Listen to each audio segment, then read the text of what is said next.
Maurice Decker, le découragement, un chemin pour en sortir.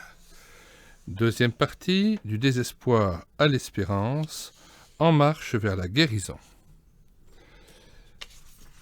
Premier chapitre, des lendemains qui déchantent.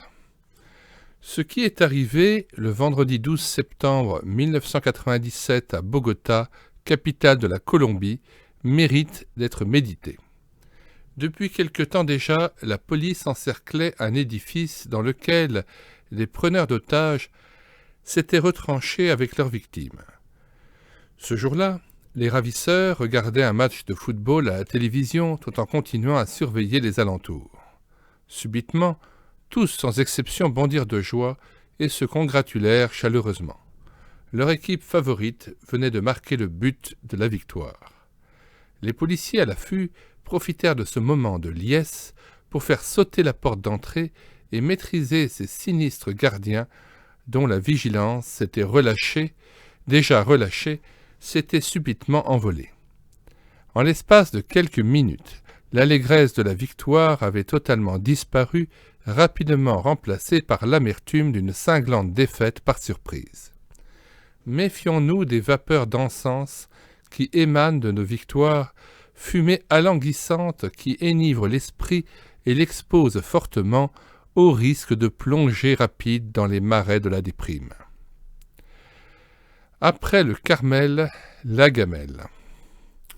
Gamelle, en note 1, en langage familier, ramasser une gamelle signifie tomber et par métaphore subir un échec.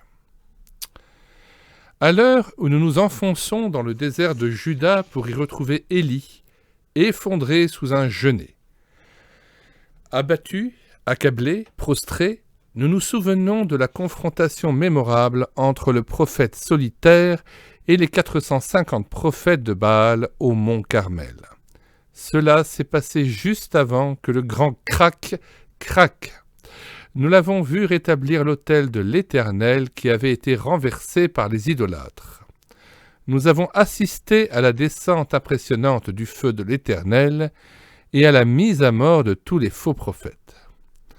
Dans ce duel historique avec les idoles mensongères, muettes et impuissantes, la victoire du Dieu vivant a été radicale, totale, absolue, incontestable. Tout le monde rassemblé sur la montagne est tombé la face contre terre en s'écriant « C'est l'Éternel qui est Dieu, c'est l'Éternel qui est Dieu » chapitre 18, verset 39. Le retour d'une pluie abondante, attendue depuis plus de 3 interminables années, a couronné le tout, réponse vivifiante du Dieu fidèle à la prière instante de son prophète. L'événement était porteur d'espérance. Il marquait un grand tournant dans l'histoire du royaume du Nord. Il inaugurait une ère nouvelle. Une reconstruction spirituelle solide était désormais possible sur le champ de ruines de cette horrible religion du Baal phénicien. C'est probablement ce qu'Élie pensait en regardant la terre desséchée, toute craquelée et terriblement assoiffée, boire goulûment l'eau généreusement dispensée par un ciel lourdement chargé, enfin réconcilié avec elle. Propulsé par la main puissante de l'Éternel, transporté d'enthousiasme et d'espoir, le redoutable Tishbite est alors parti comme une flèche vers Jizréel, sous une pluie battante, précédant le char d'Achab en route pour la résidence royale. Pendant qu'il courait dans la boue comme un lièvre, des ailes aux talons comme Hermès, l'ambassadeur de l'Olympe, le champion de l'Éternel devait jubiler intérieurement. Une longue et implacable bataille spirituelle venait de connaître une issue indiscutablement glorieuse pour le camp du Dieu vivant. L'heureux dénouement de cette crise sans précédent dans l'histoire du royaume d'Israël lui donnait publiquement raison. Le triomphe du Seigneur des cieux et de la terre était donc aussi le sien. Cette sortie en fanfare d'un long tunnel coïncidait donc avec ce qui pouvait être considéré comme un extraordinaire sommet du ministère prophétique de l'ex-fugitif, recherché par toutes les polices du royaume. Mais à peine la page finalement lumineuse du chapitre 18 était-elle tournée, que déjà une encre noire épaisse obscurcissait rapidement la page suivante, tel un front de sombres nuages en colère engloutissant subitement le soleil éclatant par un jour d'orage. Aussitôt après la victoire vint donc la défaite. À l'ivresse du sommet atteint succéda très vite le rictus d'horreur de l'alpiniste surpris qui dévisse, soudain dans la descente, avant d'être avalé par une obscure crevasse aux lèvres menaçantes.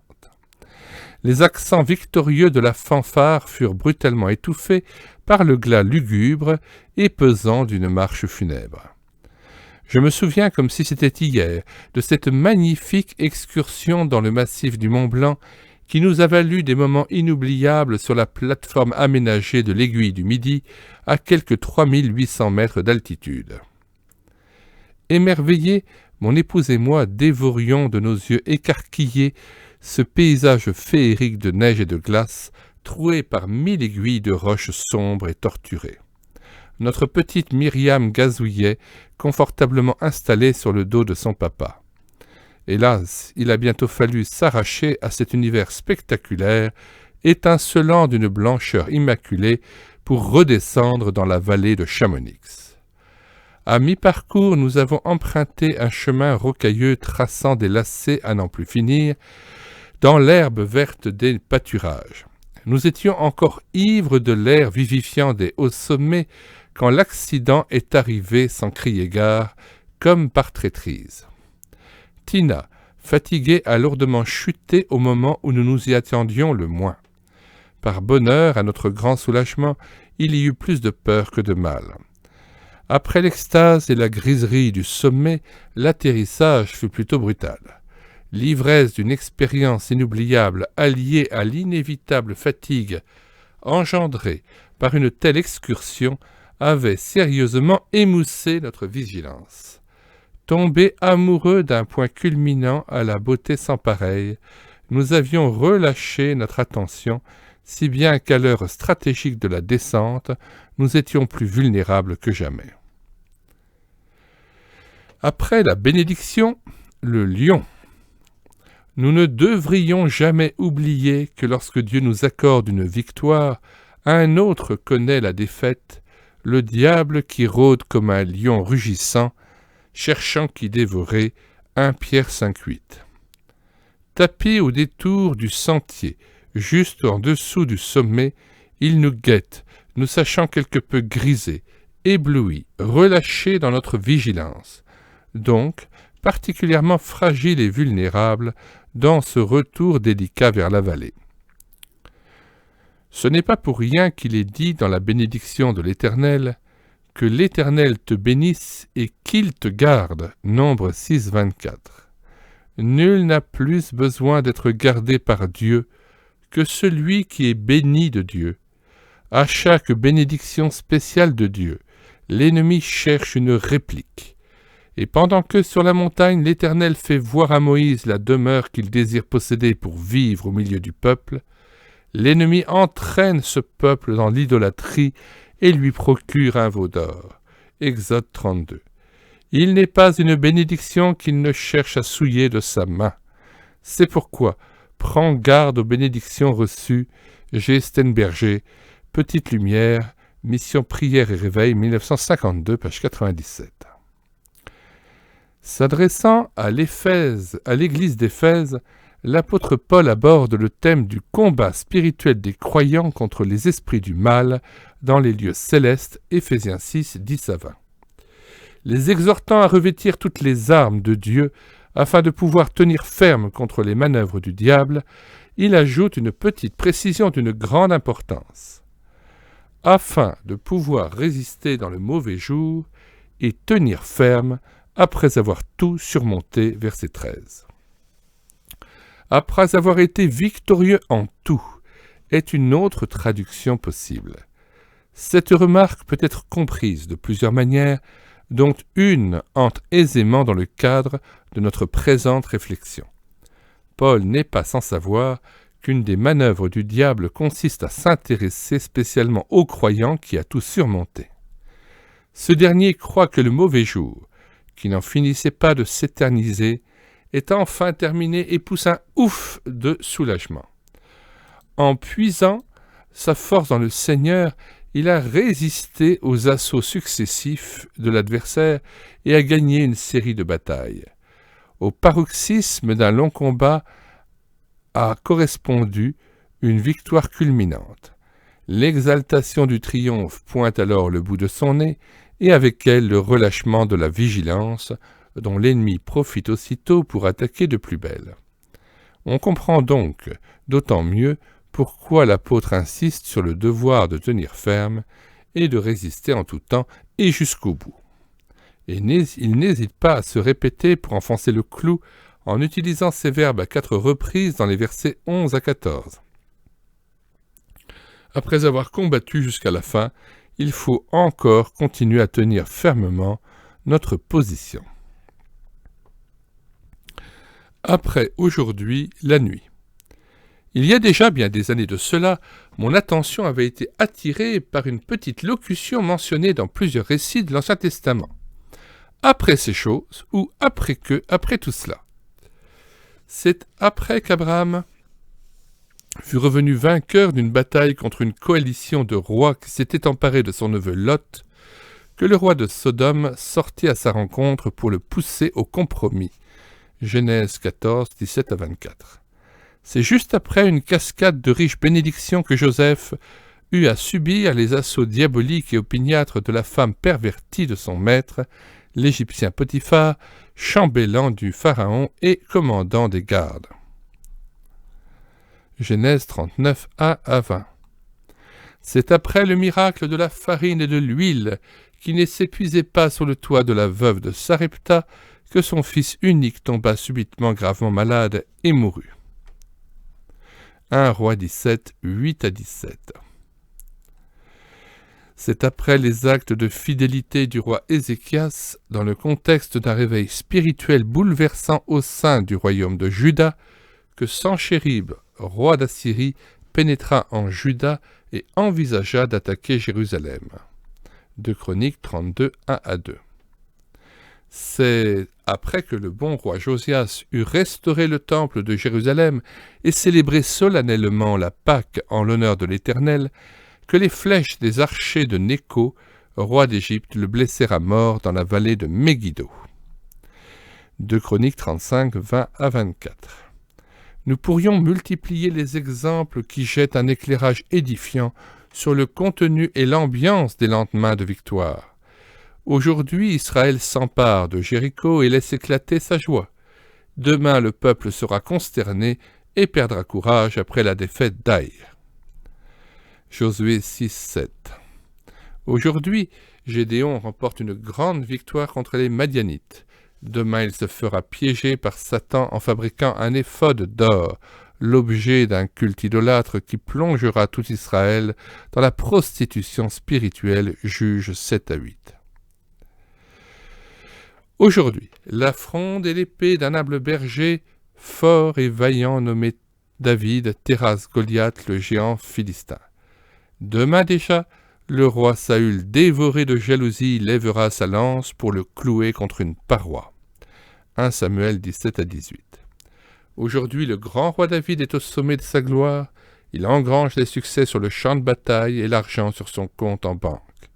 Sa cote de popularité est au plus haut dans les sondages. Dès demain, ses yeux s'attarderont sur une jolie femme en train de se baigner et il glissera dans l'adultère, puis s'enlisera dans le mensonge, le meurtre prémédité et la dépression de l'âme. 2 Samuel 8 à 12, Psaume 32 à 51. Après le Jourdain, le malin. Soyons donc particulièrement vigilants aussitôt après les jours de victoire et de grande bénédiction. Comme sur l'itinéraire de Jésus au tout début de son ministère public, dans nos vies aussi, le désert de la tentation succède généralement au ciel ouvert du Jourdain. Matthieu 3, 13 à Matthieu 4, verset 11. Après l'approbation céleste au Jourdain survint l'assaut de l'enfer. Après la colombe, le diable. C'est l'ordre habituel de l'expérience spirituelle et le maître n'échappa pas à la règle. J.O. Saunders. Alors, John Oswald Saunders, Le Christ incomparable, édition Vida, 1986, page 47. Mais il ne se laissa aucunement surprendre et sut magistralement repousser les assauts successifs du tentateur en maniant adroitement l'épée de l'esprit. Éphésiens 6, verset 17. Totalement défait, le diable battit en retraite jusqu'à une autre occasion. Luc 4, verset 13. Il est intéressant de noter que c'est le Saint-Esprit qui a poussé Jésus dans le désert. Le verbe signifie littéralement « jeter hors d'eux ». Il contient donc une dimension de contrainte, voire de violence, et peut être traduit par « chasser ». Marc 1, 12 à 13. C'est le Père qui a pris cette initiative et non le diable. Le Dieu souverain n'est donc pas absent de ces douches écossaises, particulièrement désagréables, qui nous surprennent sur l'itinéraire de la vie chrétienne, bien au contraire. Lui n'est jamais pris par surprise, jamais attaqué dans le dos par un ennemi rusé qui disposerait d'une entière liberté d'action. Non seulement il contrôle les événements dans leur déroulement chronologique, mais ceux-ci s'inscrivent aussi dans son plan d'amour et font partie d'un programme de formation sur mesure pour chacun de ses enfants. Souvent, après mon ciel ouvert au bord du Jourdain, le Saint-Esprit me pousse aussitôt dans l'hostilité d'un désert d'épreuves où le diable se tient à l'affût pour me pousser à la faute. C'est ainsi que j'apprends à ne pas me laisser griser par l'euphorie qui se mêle si facilement à mes sommets du Carmel, faisant de moi une proie facile pour toutes les Jézabel embusquées au dessein malveillant. Après la victoire, l'esclave noir. En l'an 70, Jérusalem est écrasée, anéantie par l'armée romaine. L'année suivante, à Rome, sur la voie appienne, a lieu la cérémonie du triomphe de l'empereur Vespasien et de son fils, le général Titus, les vainqueurs de la Judée. Dans le cortège haut en couleur qui défile sous les hurlements d'une foule ivre de contentement, personne ne s'intéresse à une esclave noire qui susurre inlassablement des paroles mystérieuses à l'oreille de Vespasien. Quelques spectateurs seulement savent que cet esclave répète continuellement au vainqueur auréolé de gloire, aujourd'hui empereur de Rome, une formule destinée à conjurer le mauvais sort, rappelle-toi que tu n'es qu'un homme. Chaque triomphateur doit en effet se soumettre à ce rite désagréable pour éviter de pécher par orgueil et d'exciter ainsi la jalousie des dieux. C'est ici et maintenant qu'il nous faut revenir au triomphe d'Élie précédant le char royal au retour de la bataille du Mont Carmel. J'avoue éprouver un certain plaisir à remplacer l'esclave noir du triomphe romain par la reine Jézabel en furie. Je la vois très bien chargée par l'Éternel des armées, le Seigneur absolu des rois et des reines, d'accomplir sans le savoir un rite fort désagréable en susurrant à l'oreille de son prophète, tout juste redescendu de la montagne de la victoire, ce message salutaire. Élie, rappelle-toi que tu n'es qu'un homme. Fondateur d'une école pastorale visant à former des prédicateurs, Charles Spurgeon aimait y venir le vendredi après-midi pour donner ce qu'il appelait les causeries à mes étudiants. Voici un court extrait de l'une d'entre elles. On peut répertorier brièvement les moments où on est le plus exposé à des accès de dépression. En tout cas, en tout premier, je mentionnerai l'heure du grand succès. Lorsque nous obtenons enfin l'accomplissement d'un désir de longue date, que le Seigneur est puissamment glorifié par notre intermédiaire et que nous avons accompli des exploits, nous sommes en péril. Il semble logique de penser que dans de telles circonstances, notre morale sera au beau fixe, mais c'est généralement l'inverse qui se produit. Le Seigneur laisse rarement ses soldats exulter après la victoire. Il sait que peu d'entre eux supporteraient cet état, et c'est pour cette raison qu'il remplit leur coupe d'amertume. Cité par Charles S. Swindoll dans Élie, édition Ministère multilingue, Longueuil, Québec, Canada, 2001, page 138. Après la fête, la tempête. Imaginez ce que les disciples de Jésus ont dû ressentir lors de la première multiplication des pains. Jean 6, 1 à 14. Ils ont reçu cette manne miraculeuse directement des mains de leur maître et l'ont distribuée à environ 5000 hommes, sans compter les femmes et les enfants. Ils ont ensuite entendu toute cette multitude, bouleversée par le fantastique miracle que Jésus venait de faire spécialement pour elle, affirmer avec force que cet homme était de toute évidence le prophète qui devait venir dans le monde. Leurs oreilles ont dû siffler lorsque du milieu de cette foule excitée, des voix se sont élevées pour proposer à tous que ce boulanger providentiel soit de gré ou de force proclamé roi. Doué de tels pouvoirs, il allait très vite chasser l'occupant romain du pays et faire d'Israël ce royaume libre et indépendant après lequel le peuple soupirait depuis si longtemps. Qu'a-t-il bien pu se passer dans la tête des disciples à ce moment-là ? Sans doute se sont-ils mis à rêver du portefeuille ministériel qui serait bientôt le leur dans le premier gouvernement constitué par le Messie. Leurs yeux ont commencé à briller étrangement et leur pouls s'est sensiblement accéléré. Une fumée d'encens a commencé à chatouiller leurs narines. Mais Jésus est intervenu aussitôt, manifestement pressé de remettre les pendules à l'heure et de quitter les lieux. Il les a tout simplement obligés à monter dans leur barque pour traverser le lac de Galilée. Matthieu 14, 22. Le verbe utilisé par l'évangéliste Matthieu laisse entendre qu'ils ont eu quelque peine à s'arracher à l'ambiance très spéciale de cette heure exceptionnelle qui allait peut-être s'inscrire en lettres d'or dans l'histoire d'Israël. Il a donc dû les contraindre, faire pression sur eux, presque les pousser dans la barque. Les disciples traînaient d'autant plus les pieds que leur maître, le héros du jour, la star des stars, dont la gloire rejaillissait quelque peu sur eux, les obligeait à partir sans lui. Imaginez alors leur état d'âme lorsque, ensuite, au cœur de la nuit, ils ramaient en serrant les dents, avec un fort vent contraire, secoués dans leur fragile coquille de noix chahutée par les vagues. Quelques heures à peine après avoir vécu un miracle extraordinaire aux côtés de Jésus, et au milieu d'une foule en liesse, ils peinaient dans l'obscurité, trempés, ballottés, solitaires, se battant comme ils pouvaient contre les éléments déchaînés.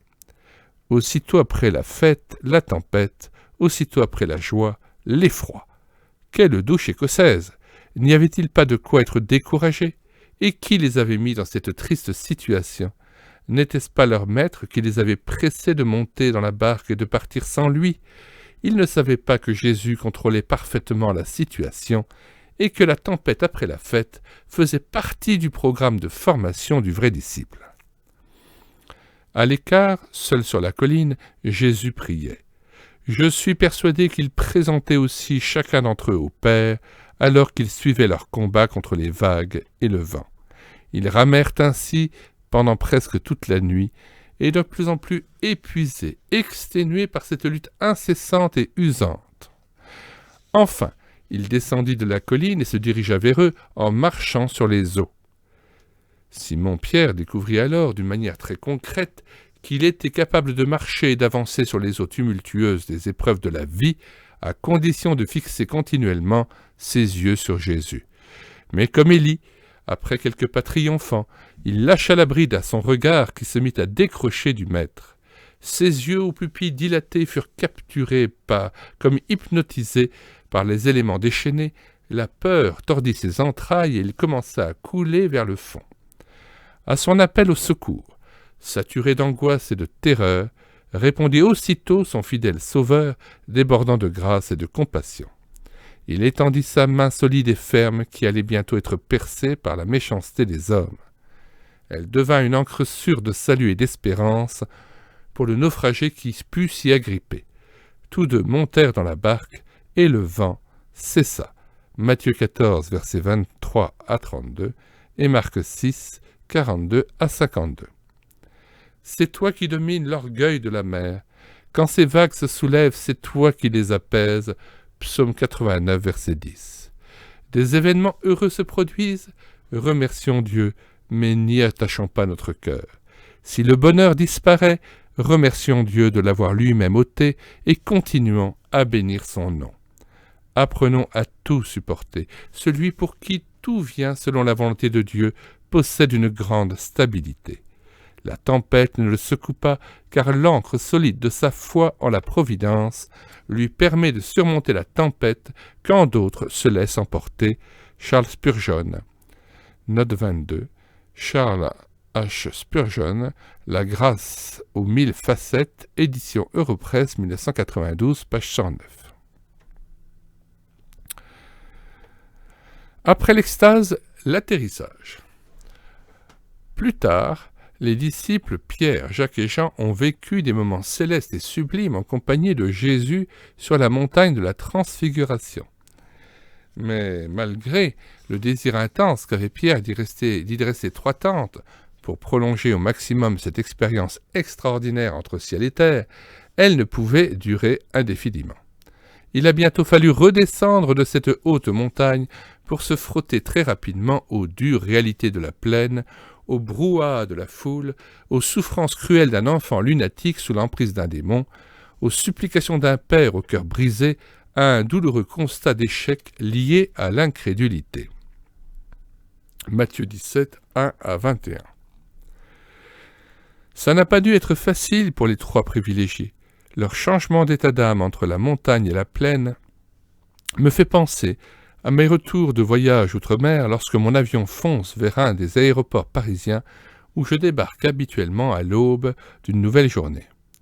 J'éprouve fréquemment une étrange sensation de mélancolie, une sorte de nostalgie, un inconfortable vague à l'âme, lorsque le jet quitte l'immense étendue céleste d'un bleu profond dans laquelle monte un soleil triomphant.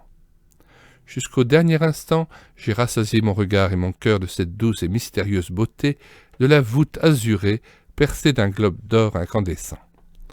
Trop souvent, à mon gré, dans sa plongée vers le monde des humains, le grand oiseau de métal s'enfonce lentement dans une ouate de plus en plus grise, comme souillée à l'approche de la terre.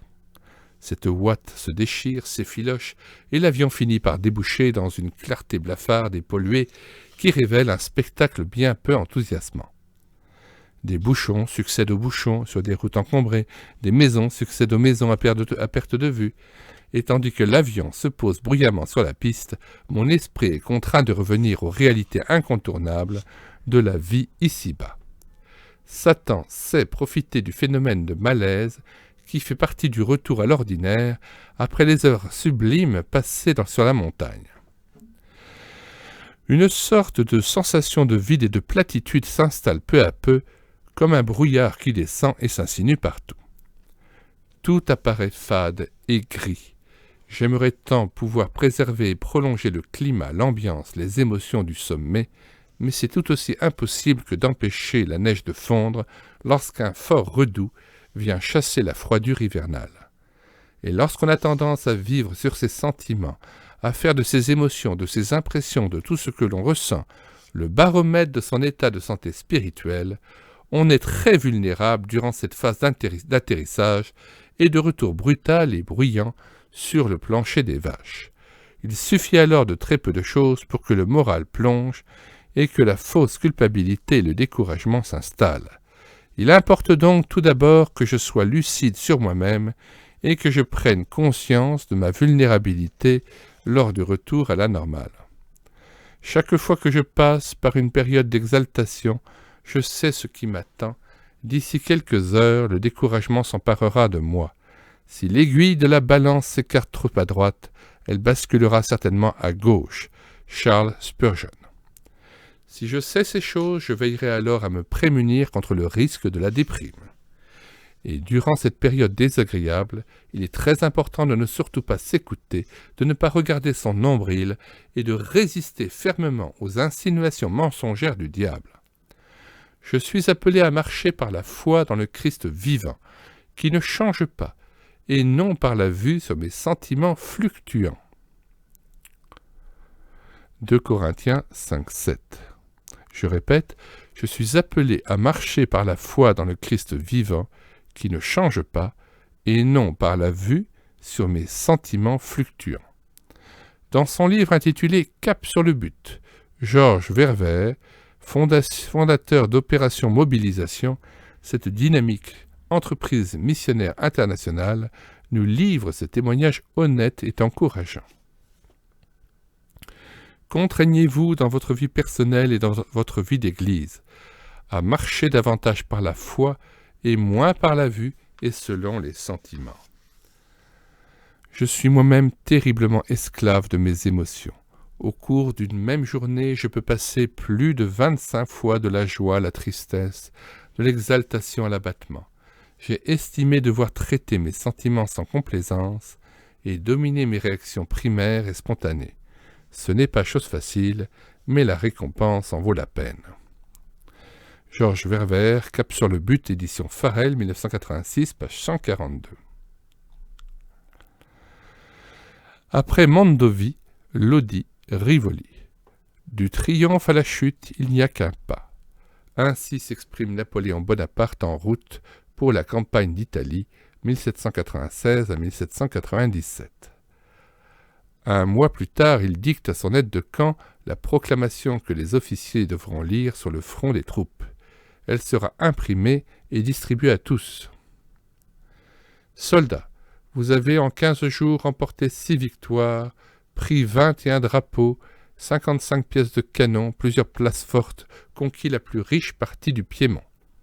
Dénués de tout, vous avez suppléé à tout. Vous avez gagné des batailles sans canon, passé des rivières sans pont, fait des marches forcées sans souliers, bivouaqué sans eau de vie et souvent sans pain. Les phalanges républicaines, les soldats de la liberté, étaient seuls capables de souffrir ce que vous avez souffert. Grâce vous en soit rendue, soldats, mais soldats, vous n'avez rien fait puisqu'il vous reste encore à faire. Lorsque je m'attarde sur la bénédiction reçue, sur la victoire remportée, sur la merveilleuse expérience vécue, comme si après ces Everests sublimes, il n'y avait plus d'autre sommet digne d'être vaincu, je deviens vulnérable. Dans la guerre spirituelle où Dieu m'a enrôlé pour combattre sous son commandement, il y a toujours un nouvel objectif à atteindre, un nouveau territoire à conquérir. Oubliant ce qui est en arrière et tendant vers ce qui est en avant, je cours vers le but pour obtenir le prix de la vocation céleste de Dieu en Christ Jésus. Philippiens 3, 13-14. Tel était l'état d'esprit de l'apôtre Paul environ 24 ans après sa conversion sur le chemin de Damas, alors qu'il avait derrière lui un ministère impressionnant jalonné de plusieurs victoires, de toutes sortes de blessures de guerre et de riches bénédictions. 2 Corinthiens 6, 4-10, 2 Corinthiens 11, 23-33. Après Madagascar, la Réunion.